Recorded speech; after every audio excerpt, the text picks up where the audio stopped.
Hey there folks, I am Alex Salkin, strong on kettlebell coach here at the Dragon Gym and personal trainer here as well, and I have been commissioned to show you a couple of great drills that you can do to free up your wrists, get your hands moving a little better, and maybe take away some of the stress that you get from a lot of the punching that you're doing, board breaking, and that sort of a thing.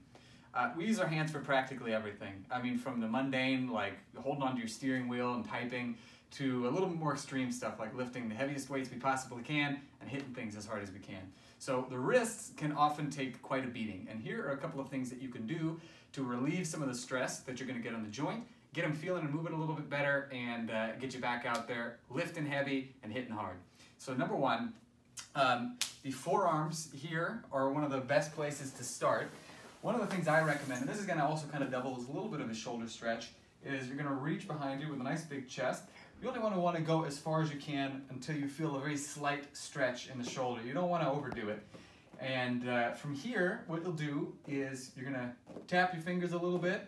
You may not be able to lift your fingers up, so consider it more of an intention more than anything. This is just to make sure that you are getting these muscles activated, so it's going to help to increase the stretch here, okay?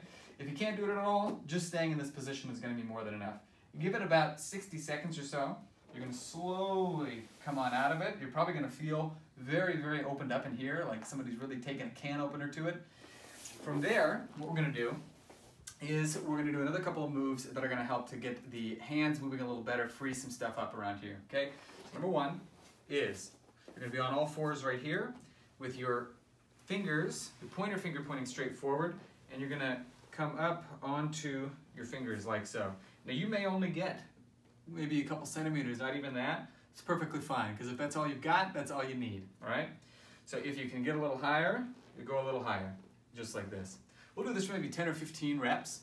After that, we're gonna flip it over to the other side of the hands, okay? It's not uncommon for people to feel issues with this part of the wrist because everything is so jammed in. So what we're gonna do here is we're gonna make a few fists, we're gonna put them together like this, and you're going to have this part of the hand, the punching knuckles are going to be on the ground like so. Keep your fists closed nice and tight. You're going to come up just like so. Once again, we'll do this for another 10 or 15 reps. Nice and slow, nice and controlled. Your elbows don't have to completely lock in order to get a good stretch. All right, then what we're going to do, keeping these fists like this, we're going to start working on what's called a radial and ulnar deviation, all right?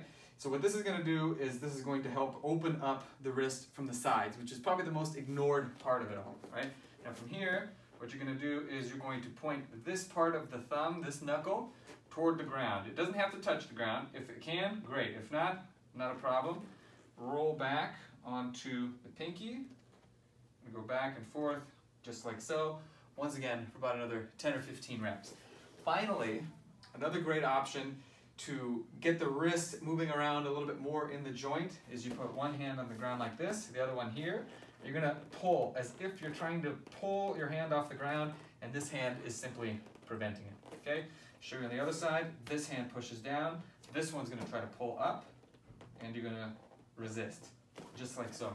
After you've done that, move your wrists around a little bit. You should feel like your forearms, your wrists, your hands are all moving quite a bit better, and there'll be no loss of strength. You're going to have a lot more use, a lot more ability, and you're going to feel pretty good too. So give these a shot. Let me know how you like them, and if you've got any questions, pass them on to Master Sam. He'll pass them on to me. Enjoy.